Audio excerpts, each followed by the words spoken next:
الحمد لله وكفى وسلام على عباده الذين اصطفى أما بعد فأعوذ بالله من الشيطان الرجيم بسم الله الرحمن الرحيم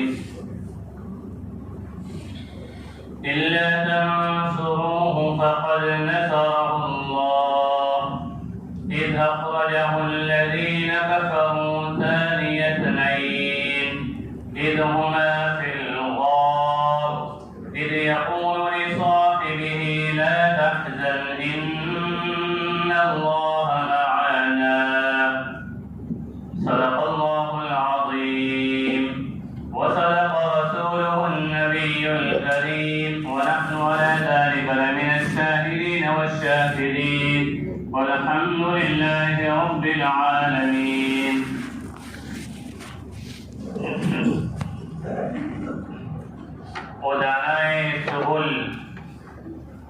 ودانائے سبل ختم الرسل مولائے کل ودانائے سبل ختم الرسل مولائے کل غبار رحب و بخشا فروغ وادی سینا نگاہ عشق و مستی میں وہی اول وہی آخر وہی یاسین وہی فرقان وہی طہ. معزز سامعین اکرام، گزشتہ ہفتے آپ حضرات کے سامنے حضور صلی اللہ علیہ وسلم کی پیدائش سے پہلے کے چند حالات اور پیدائش کے بعد کے چند حالات بیان کیے گئے تھے اور وعدہ تھا کہ اس ہفتے آپ کی اگلی زندگی کو بیان کیا جائے گا، لیکن 12 ربیع الاول کے مناسبت سے جو 2 باتیں ہماری طے ہوئی تھی ان میں الحمدللہ ان میں کی اکثر باتیں آ چکی جن کا تعلق مکی زندگی سے ہے. بچپنے کے تعلق سے اور نبوت کے بعد جو مکی زندگی میں آپ کے حالات آئے، جو آپ کی سیرت رہی، اس کے تعلق سے وہ باتیں آ چکی ہیں اور بہت سو نے سنا بھی ہے. اس لیے ارادہ ہوا کہ آج اس مجلس میں ہجرت کے تعلق سے چند باتیں پیش کی جائیں. اللہ تعالیٰ حق بات کہنے کی اور حق نیت سے کہنے کی اور اخلاص سے عمل کے نیت سے سننے کی ہم تمام کو توفیق و رحمت فرمائیں.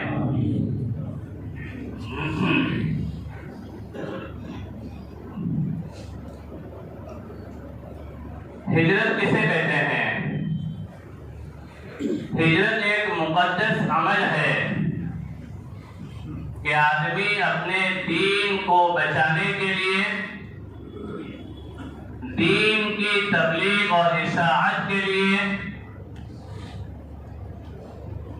اپنے جان مال اور عزت اور آبرو کی حفاظت کے لیے اپنے وطن کو چھوڑ کر دوسری جگہ کو اپنا وطن بنا لے، جسے ہجرت کہا جاتا ہے. قرآن کریم میں جگہ جگہ اللہ تعالیٰ نے ہجرت کا لفظ استعمال کیا اور مہاجرین کی اللہ تعالیٰ نے تعریف کی ہے. جہاں اللہ نے صحابہ کا تذکرہ کیا تو پہلے اللہ تعالیٰ نے مہاجرین کا تذکرہ کیا. مہاجرین میں اللہ تعالیٰ نے سابقون الاولون کا تذکرہ کیا کہ جنہوں نے سب سے پہلے ایمان لایا، جن کی مشقتیں اور جن کی تکالیف اور جن کی اذیتیں اور مسلمانوں سے زیادہ تھی، جنہوں نے راہ خدا میں بہت اذیتیں اٹھائی، اللہ تعالیٰ نے ان کا تذکرہ پہلے کیا.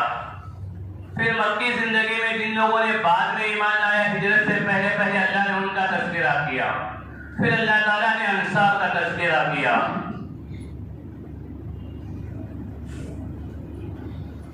اللہ کے رسول صلی اللہ علیہ وسلم کی جو ہجرت ہے،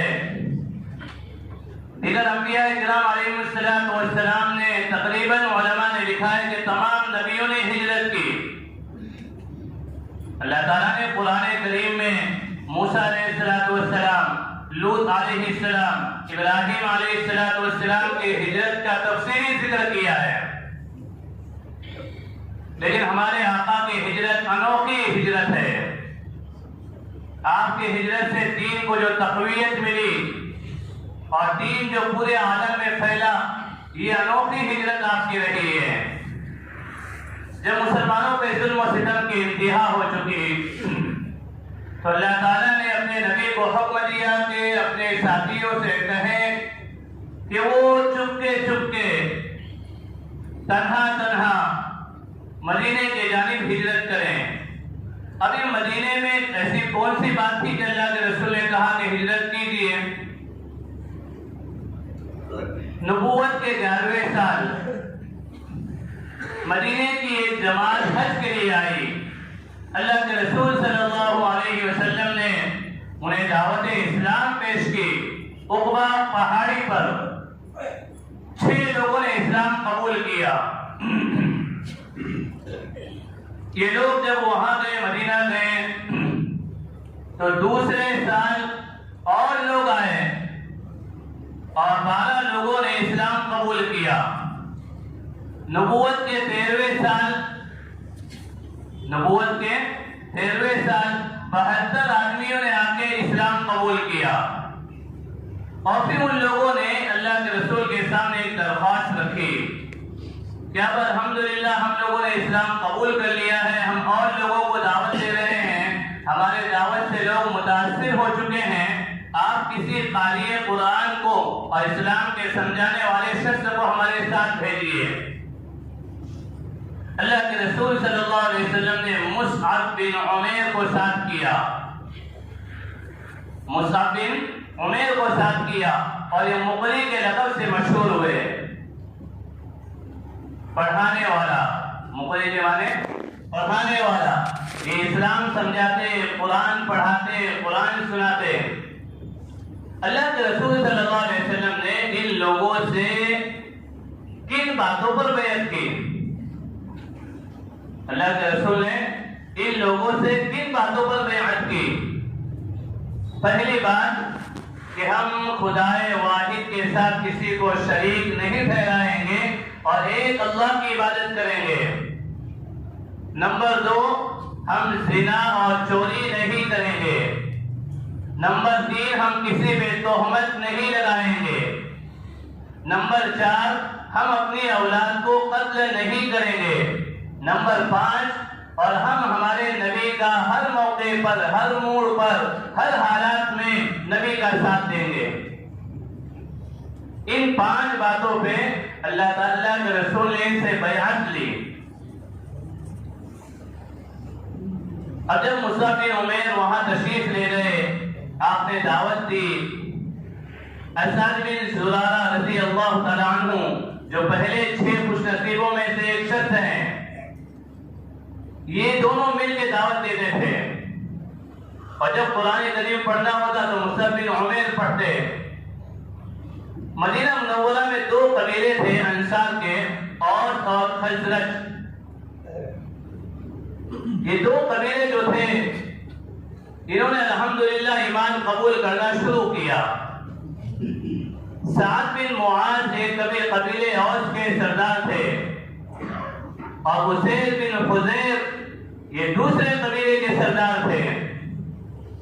ان کے دونوں آپس میں بیٹھے اور پورے قبیلے والے جمع ہو گئے اور کہا کہ ہمارے مدینہ میں کیا ہو رہا ہے؟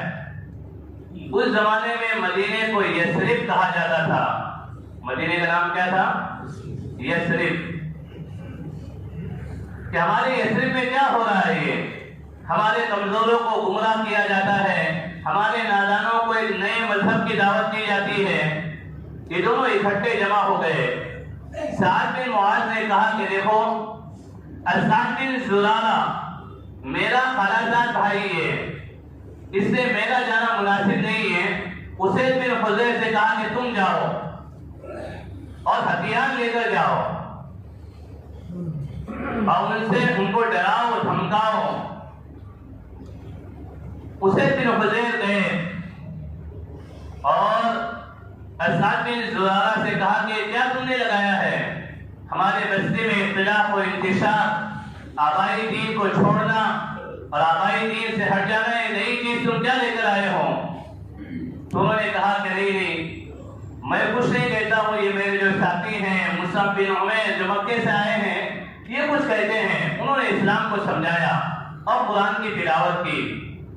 جب انہوں نے قرآن سنا تو ان کا دل نرم ہو گیا۔ انہوں نے کہا تم اپنے اسلام میں داخل کرنے کے لیے کیا کراتے ہو؟ کہا کہ غسل کراتے ہیں، کلمہ طیبہ پڑھاتے ہیں اور بیعت لیتے ہیں۔ اس کے لیے تیار ہوئے، فوراً تینوں چیزیں کر لی، اپنے قافلے کی جانب واپس آئے۔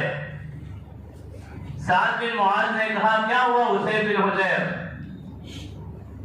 کہنے لگے کہ مجھے تھوڑی بہت بات سمجھ میں آئی، آپ زیادہ سمجھدار ہو اور آپ کی عزت مجھ سے زیادہ آپ کی قبیلے میں عزت ہے، آپ جا کر آئیے۔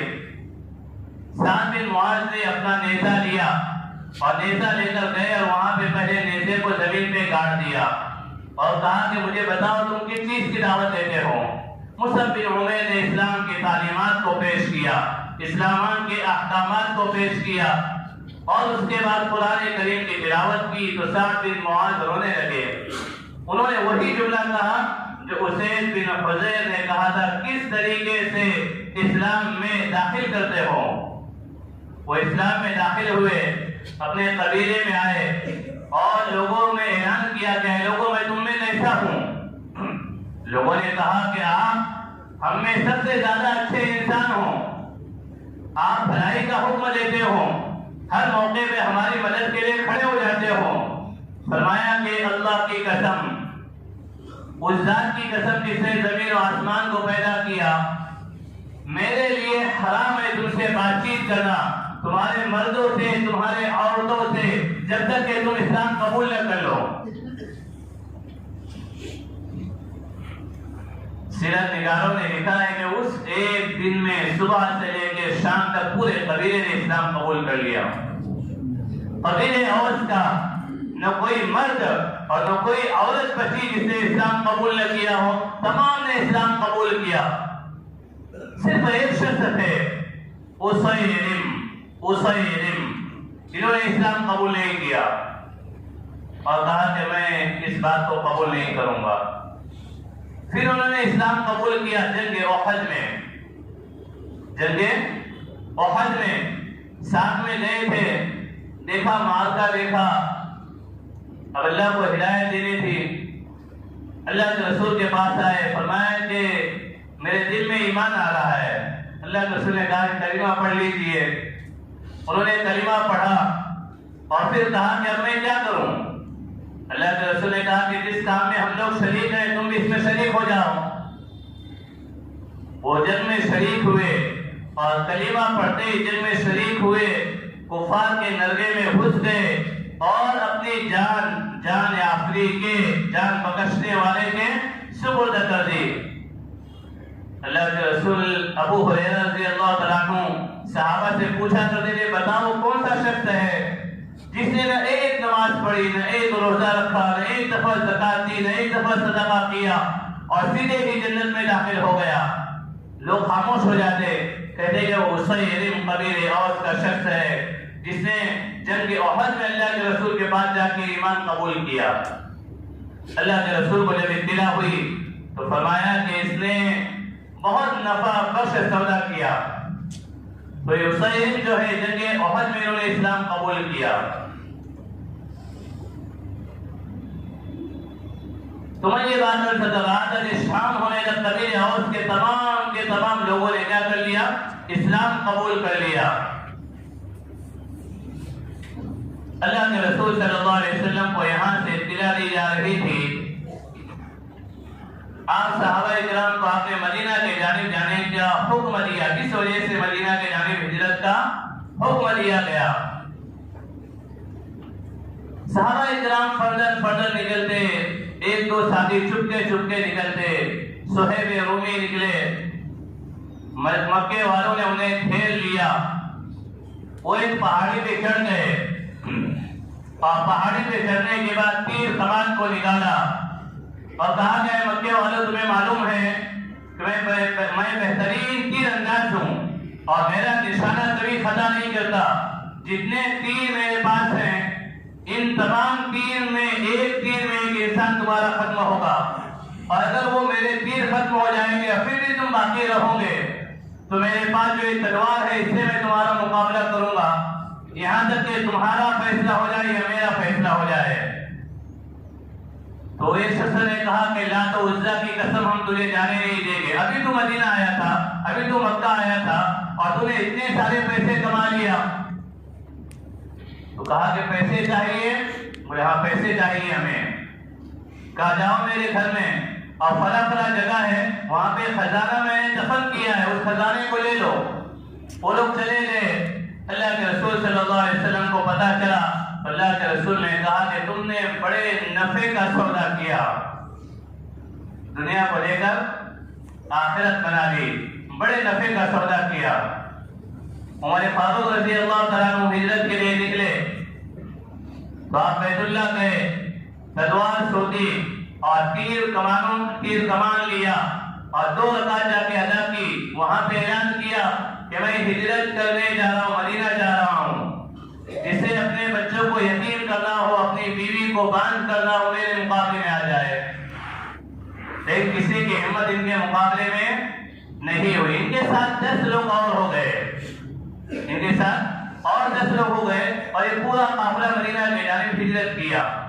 سب سے زیادہ ہجرت کے سفر میں جو تکلیف ہوئی, ایک عیاش نامی شخص جو ابو جہل کے چچیرے بھائی تھے, انہوں نے ہجرت کی تھی, مدینہ منورہ چلے گئے تھے. ابو جہل اور اس کا بھائی حارث کے دونوں پہنچے اور انہوں نے کہا کہ تمہاری امی نے قسم کھائی ہے کہ جب تک میرا بیٹا عیاش نہیں آئے گا میں بالوں میں کنگھی نہیں کروں گی. اور مکے کے وادیوں میں آسمان کے نیچے, سورج کے نیچے بیٹھ گئی ہے کہ جب تک میرا بیٹا واپس نہیں آئے گا میں سورج کی روشنی میں رہوں گی اور یہاں تک کہ سوکھ کر میں کیا ہو جاؤں, بالکل سورج کی تپش سے میں بالکل سوکھ جاؤں. تو یہ عیاش جو ہیں انہوں نے بڑی مشقت کی اور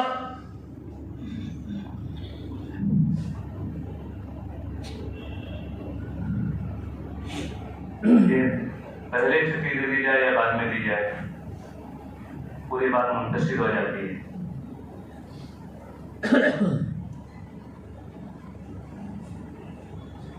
جو آگے کرتے ہیں وہ بھی آگے نہ کریں. ذہن سے بات نہیں کرتے, آپ کا ذہن منتشر, میرا ذہن منتشر.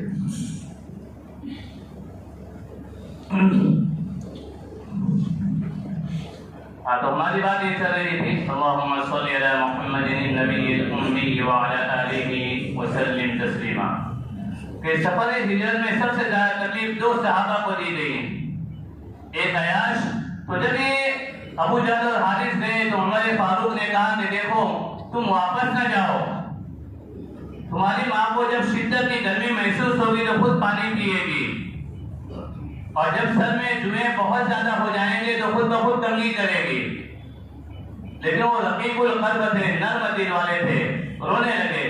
فرمایا کہ عمر فاروق, اے عمر میں جانا چاہتا ہوں. عمر فاروق نے کہا کہ دیکھو میری اونٹنی لو, بہت تیز رفتار ہے, اس سے اترنا نہیں.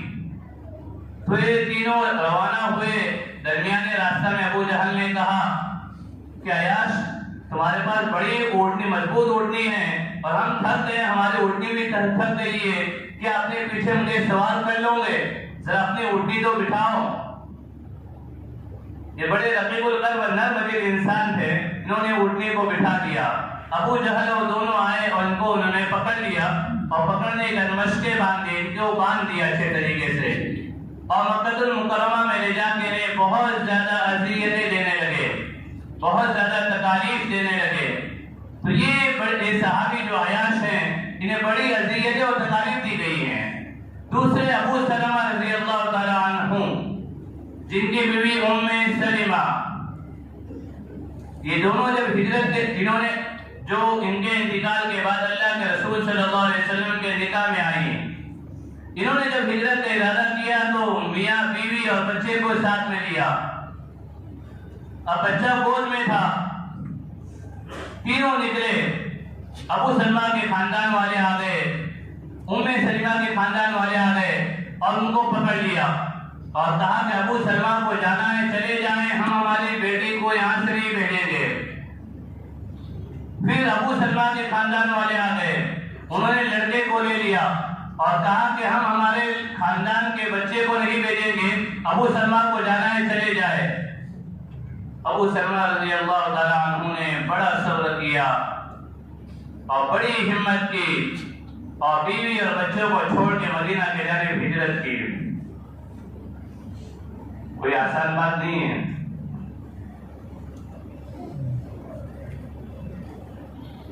مدینہ کی جانب ہجرت کی. ام سلمہ رضی اللہ تعالیٰ عنہ روتے ہوئے گھر واپس لوٹ گئی مجبوری میں.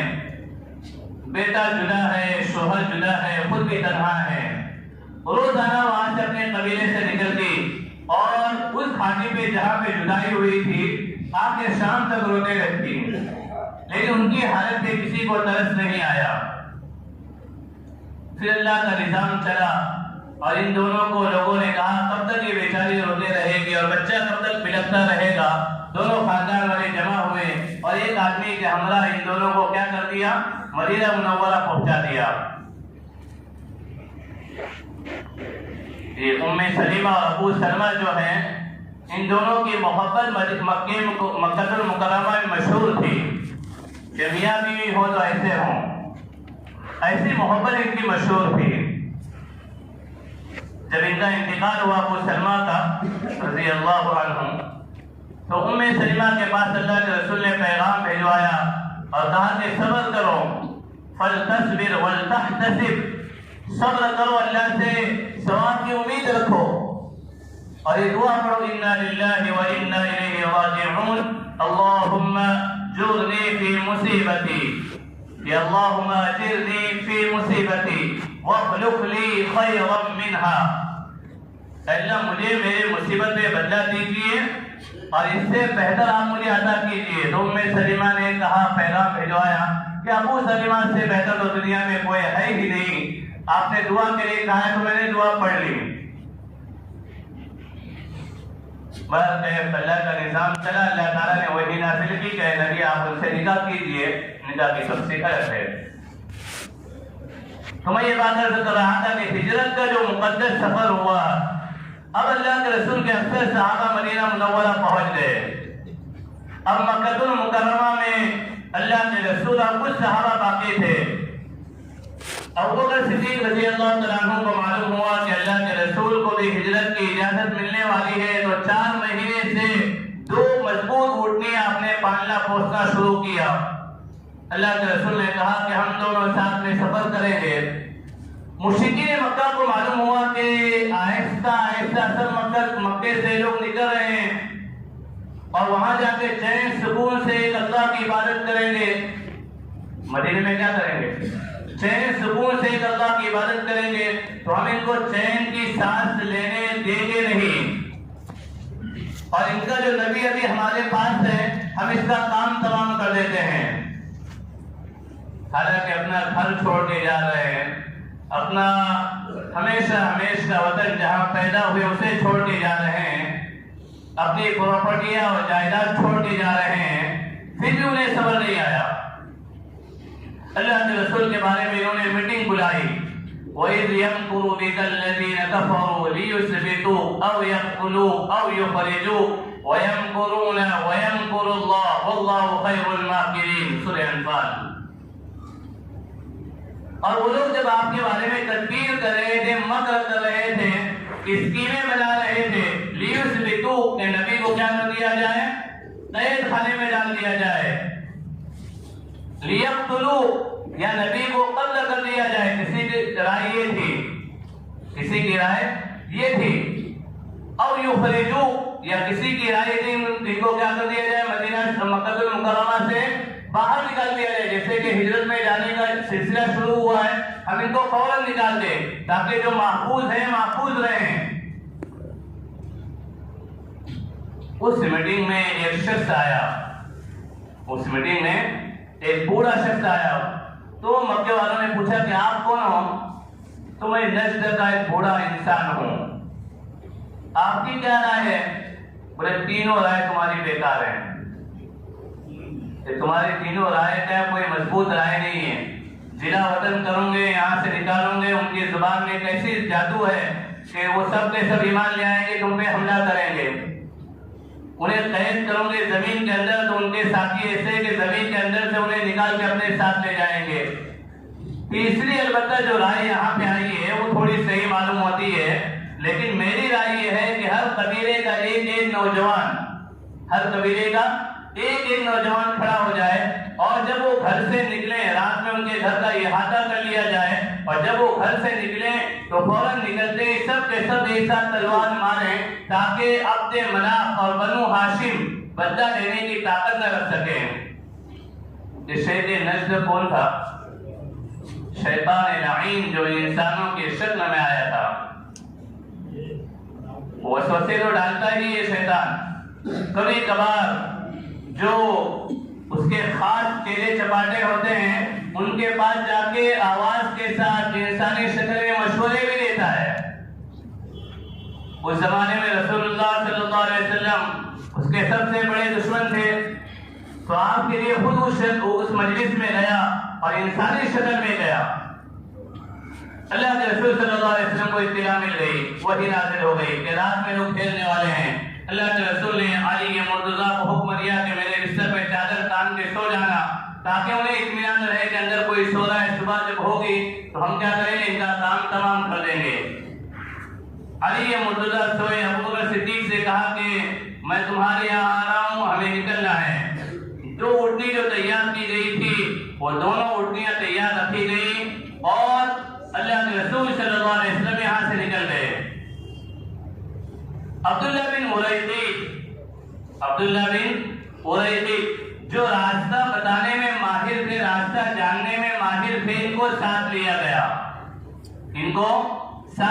گیا اور ان سے کہا گیا کہ یہ جو دو اونٹنیاں ہیں یہ دو 3 دن کے بعد ہمارے پاس غار ثور کے پاس لے کر آنا، ہم دونوں غار ثور میں جا رہے ہیں۔ معلوم پلان بنانا، اسکیم بنانا نبوت کے کوئی منافی نہیں ہے، اسلام میں کوئی ناجائز اور حرام نہیں ہے۔ اسباب اختیار کے نا، اٹھنی بھی اسباب ہے۔ عبداللہ بن اریقط راستہ بتانے والے، یہ بھی کیا ہے، اسباب ہے۔ اور پھر غار میں چھپنا بھی کیا ہے، اسباب ہے۔ تو یہ اللہ کے رسول صلی اللہ علیہ وسلم ابوبکر صدیق غار ثور میں گئے اور غار ثور میں جانے کے بعد وہاں غار کو ابوبکر صدیق نے صاف کیا اور صاف کرنے کا اس میں رہے۔ انشاءاللہ تعالیٰ غار ثور کے یہیں سے انشاءاللہ تعالیٰ آئندہ ہفتے بات ہوگی۔ اللہ تعالیٰ مجھے آپ تمام کو اپنے حبیب کی سچی پکی محبت نصیب فرمائیں اور سچی پکی اطاعت نصیب فرمائیں، آمین۔ وآخر دعوانا الحمدللہ رب العالمین۔